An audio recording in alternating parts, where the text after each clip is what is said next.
Unknowingly. और इसीलिए जितनी भी माता जी का स्वरूप है, महाकाली माता हमारी नेगेटिव एनर्जी को ब्लॉक करने में सहायता करती है। उसका स्वरूप देख लो आप, उस स्वरूप वही सूचित करता है। अगर उसको आप चारों बाजू रख दो, कोई हिम्मत नहीं करेगा आपके घर में प्रवेश करने का। उनका स्वरूप ही ऐसा होता है, डरावना स्वरूप है। उसका क्या मतलब क्या है, सिंबल क्या है, सिंबॉलिज्म क्या है? तो महाकाली माता हमारे अंदर जो रही हुई काली माँ, काली माँ एंड महाकाली माँ। काली माँ इज नेगेटिविटी एंड महाकाली उस काली माँ के ऊपर विजय पाने की शक्ति। तो शक्ति कहाँ है? बाहर नहीं है। वो माता का स्वरूप ऐसा बनाया गया है ताकि हमारे अंदर जागृति आए, अलर्टनेस आए। हमारे अंदर जो भय है, चिंता है, शंका, भय और चिंता खत्म हो जाए। उसको जागृत करने के लिए, शंका, भय, चिंता के ऊपर विजय पाने की शक्ति जागृत करने के लिए माँ काली का ये स्वरूप है। दूसरा है दुर्गा माँ। दुर्गा माँ क्या करती है? दुर्गा माँ वो जो हमारे अंदर रही हुई काली माँ के ऊपर अटैक करती है, अटैक करके उसे साफ करती है। So this is what we have to do at energy level, in our inner self. अंदर की ये बात है। और उसके लिए हमारे यहाँ विविध प्रकार के प्रयोग है। वो गरबी को रखते हैं। गरबी यानी क्या? गरबी का मतलब क्या है? वो एक मटके के अंदर दीपक रख के हम लोग गरबा करते हैं ना, राउंड में। अरे बोलो, उसका मतलब क्या होता है? वो गरबी जो है ना, वो आपका मूलभूत अस्तित्व है, प्योर अस्तित्व है सबका। जो लोग गरबी के आसपास जो डांस करते हैं, उनका मूल तत्व कहाँ है? वो बीच में है। वो क्या सूचित करता है कि हम सब, हमारी सबकी चेतना और शक्ति मुक्त है, दीपक समान है, और नेगेटिविटी को जलाने के लिए है, उसीलिए दीपक है। हमारी शक्तियां के ऊपर आसुरी शक्तियां आकर बैठ गई है। वो काली मां नेगेटिविटी आके छा गई है। उस नेगेटिविटी को खत्म करने के लिए गरबा है। और गरबे का जो सॉन्ग होता है, उस सॉन्ग के अंदर हमारी वेदनाओं को वन बाय वन वेदना बोलते बोलते हमें उसे बाहर फेंकना है। समझ में आ रहा है कि नहीं? That is the process of garba. गर्भ में रहे हुए नकारात्मक विचार, भावों को, शक्तियों को बाहर फेंकने की प्रक्रिया।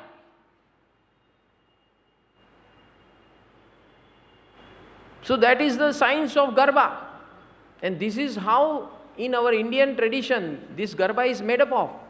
और उसका संगीत, उसका लय, उसकी ताल, आप देखो। ऐसे आज की तारीख में ट्रेडिशनल गरबा अगर आपको देखना है कि सत्संग चैनल के ऊपर वडोदरा की वो ट्रेडिशनल गरबा आ रहे हैं, जहाँ 1000 लड़कियां, स्त्रियां, 1000 स्त्रियां एक साथ, एक सुर, एक लय, एक ताल में 3-3 घंटे, 4-4 घंटे डांस करते हैं। कोई भी जरा भी एक पल के लिए बैठता नहीं है। वो साधना है।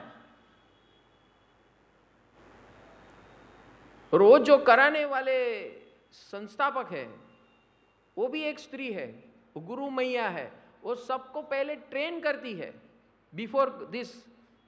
9 दिन शुरू होते, उसके पहले 9 दिन की उसकी ट्रेनिंग होती है कि how we have to play garba, और किस भाव से हमें डांस करना है, नृत्य करना है, और कैसे हमारे अंदर नकारात्मक जो भी विचार है, जो भी हमारे ऊपर दबाव है, जो भी हमारे प्रेशर है, वो सब को वहां खत्म करके आना है 9 दिन में। Are you understanding? समझ में आ रहा है? और इसीलिए हमारे यहाँ 2 प्रकट नवरात्रि होती है, एक चैत्री मास और आसो मास, बाकी 4 नवरात्रि है। प्रकट 2 है जो जिसमें हमें ये काम करना है, अपने अंदर से नकारात्मक ऊर्जाओं को बाहर निकालकर फेंकना है।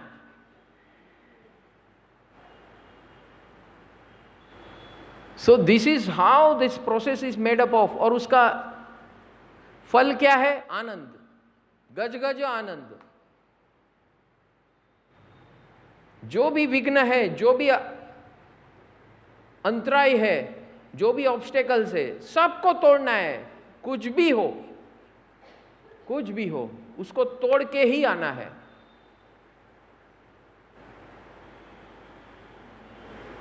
और उसके गीत, उसका संगीत, उसका सुर, लय, ताल, वो भी सब उसी प्रकार के होते हैं जो हमें प्रेरित करते हैं, वो हमारी अंदर की नकारात्मकता को तोड़ने के लिए।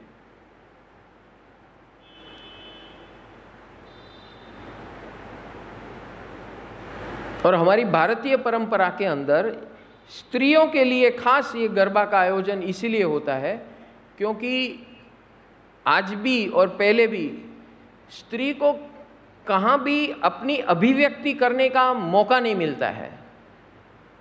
उसे हमेशा बैकग्राउंड में रख के उसका शोषण किया जाता है, तो उसके अंदर जो शक्तियां हैं वो हमेशा कुंठित हो जाती है। एक्सप्रेशन नहीं मिलता है, फ्रीडम ऑफ एक्सप्रेशन नहीं होता है। हमारी जो सामाजिक व्यवस्था है, घरों की जो व्यवस्था है, उसे पुरुष के रुतबे से चलना पड़ता है। आज का माहौल अलग है, लेकिन प्रॉब्लम गया नहीं है। प्रॉब्लम वही है, खत्म नहीं हुआ है। कपड़े बदल गए हैं, पोशाक बदल गए हैं, शो बदल गया है, वेदना वही है। वेदना और मानसिकता में कोई फर्क नहीं है, हो सकता है और ज्यादा खराब है।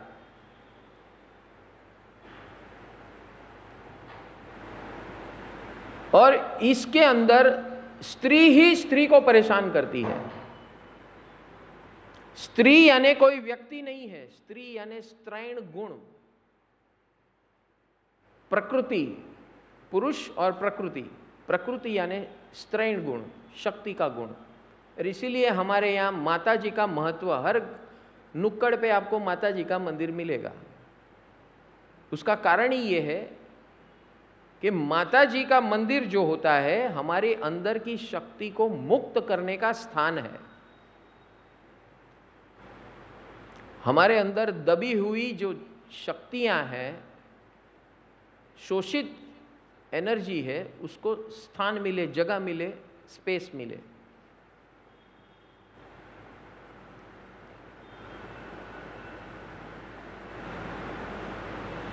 तो पुरुष में अलग प्रकार का दबाव होता है।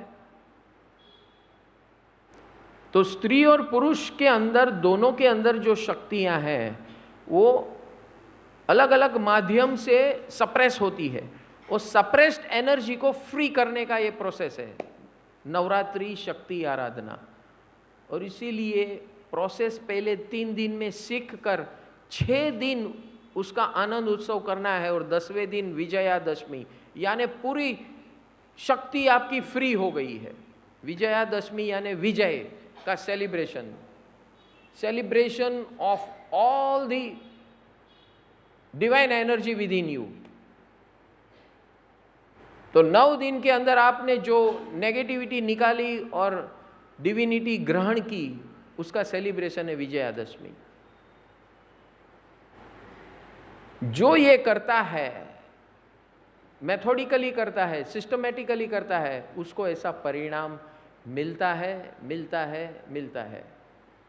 जो धड़ाधूम धूम धड़ाधूम धूम बैंड बजाओ, तोड़ बजाओ, तो उसका जीवन में वो बस थोड़ा ड्रामा होता है, शोबाजी होती है, वापस जैसे के तैसे। सामाजिक शोबाजी होती है, पॉलिटिकल शोबाजी होती है, बिजनेस कमर्शियल शोबाजी होती है, हमारा समाज ही ऐसा है, पहले भी ऐसा था, आज भी ऐसा है। वो बदलने वाला नहीं है। हमारी सोच जिस दिन बदलेगी उस दिन हम इस ऐसे पर्वों को महापर्व बना सकते हैं, अपने आप का सेलिब्रेशन ऑफ फ्रीडम बना सकते हैं। तो हम यहाँ जो कर रहे हैं काम, वो ही काम कर रहे हैं। आप यहाँ आते हो, 2 घंटे का 2-2.5 घंटे यहाँ बैठते हो, आने जाने के दूसरे 2 घंटे, 4.5 घंटे 5 घंटे का इन्वेस्टमेंट आपका जो है 15 दिन का, it has to be converted into freedom. All the energies, all the thought processes, all the emotions. शक्ति यानी इमोशन का पर्व है, सोच का पर्व नहीं है ये, विचारों का पर्व नहीं है ये, पर्व है इमोशंस का पर्व, भावनाओं का पर्व।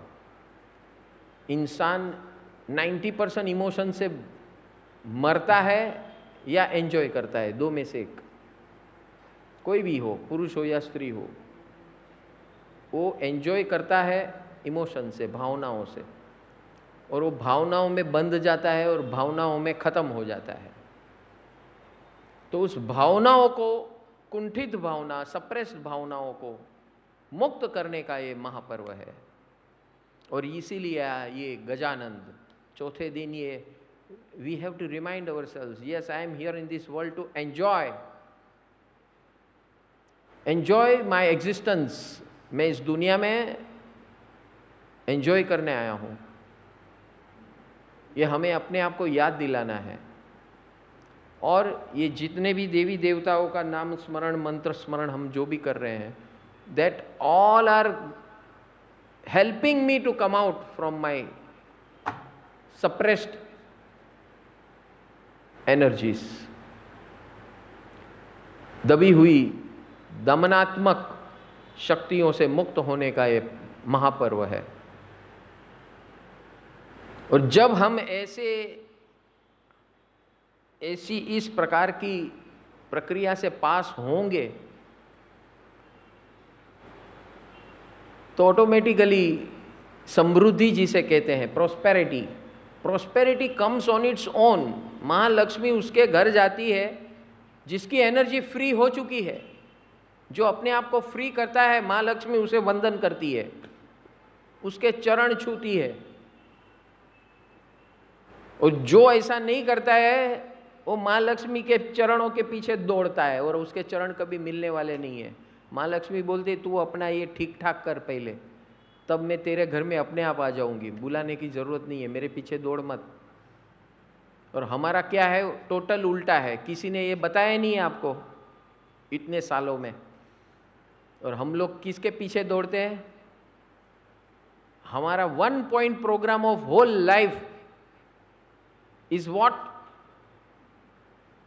Money money money, money and honey, honey and money, money money money, honey honey honey. Only 1 point programme, money and honey. Honey यानी मौज शौक, pleasures. You are just after money because of honey, and to get honey we are after money. बराबर। कुल मिला के हमारा गणित इतना ही है, कोई आगे पीछे नहीं है। फिर कितनी पढ़ाई की, क्या किया, कितना धंधा किया, क्या हुआ क्या नहीं, वो सब इसी का गणित है बस। कुल मिला के इतना ही है। और कितने हम इसमें, तो कितना हम परेशान हो जाते हैं। क्यों? क्योंकि हमको इस दुनिया का सिद्धांत, साइंस, प्रिंसिपल्स नहीं मालूम है। लॉ ऑफ नेचर के प्रिंसिपल्स नहीं मालूम है। So this is the process of achieving prosperity in your life through scientific process of laws of nature. Law of nature says first get freedom from your inner thoughts and emotions which binds you, जो हमें बांध रहे हैं, जो हमें संकुचित कर रहे हैं, जो हमें डरा रहे हैं, जो हमारे अंदर शंका पैदा कर रहे हैं, जो हमारे अंदर चिंता पैदा कर रहे हैं, उन सबको भगाओ पहले। यह हमारा हाथ में, हमारे हाथ में है। हमें न किसी पे शंका करने की जरूरत है, न खुद पे शंका करने की। सबसे पहले आदत डालो, खुद के ऊपर कॉन्फिडेंस डेवलप करो।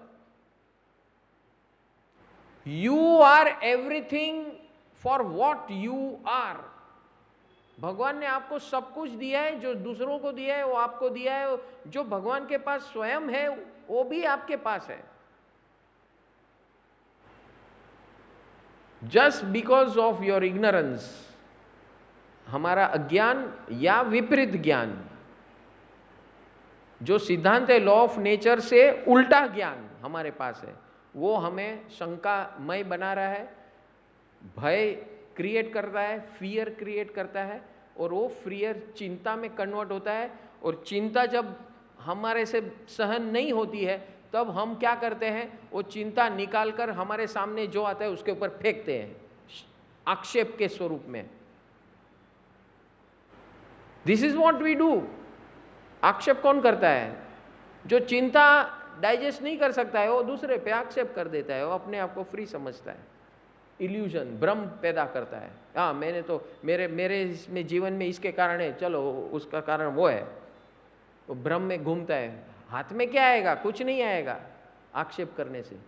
आक्षेप करने से एक स्टेप आगे बढ़ेगा, घर्षण होगा, फ्रिक्शन होगा। पहले फ्रिक्शन होगा, फिर मारामारी होगी। ये विशियस सर्कल को हमें खत्म करना है, और ये अनंत काल से चले आ रहा है। ये आज का नया नहीं है विष चक्र, ये विष चक्र नया नहीं है, और बार बार हम उसी के लपेट में फंस जाते हैं। आपके घर में अगर चूहे आते हैं तो आपने पिंजरा रखा है तो भी दो चार फंस गए तो वो बंद हो जाता है कि फिर आते ही रहते हैं और फंसते ही रहते हैं? हाँ, आते हैं ना। बस ऐसा हमारा भी यही है, फंसते हैं, रोते हैं, फिर निकलते हैं, फिर वापस वही चक्कर चल रहा है। बिकॉज ढोर है, एनिमल्स है, पशु है, पशुता है हमारे अंदर। शरीर मानव का है लेकिन जीते हैं पशु की तरह।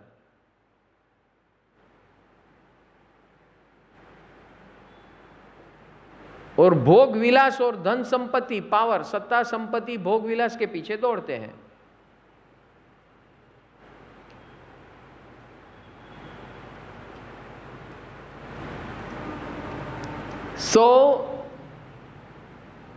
आज चौथा दिन है साधन सामग्री।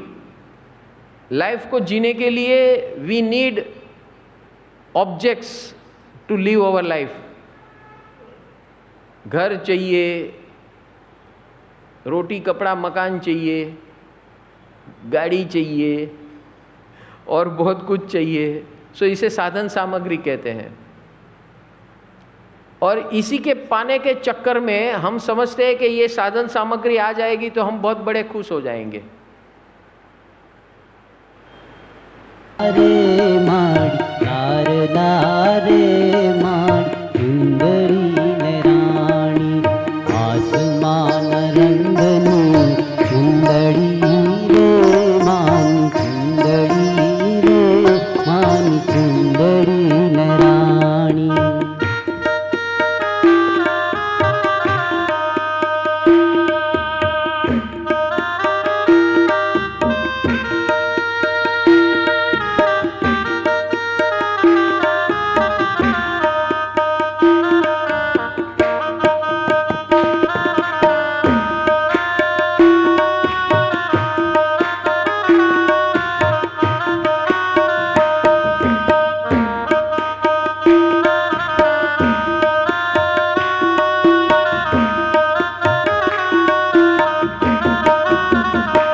होवे होवे रंग मानी चुंदड़िए, ये मानी चुंदड़िए चटका चार चुंदड़िए रंग ला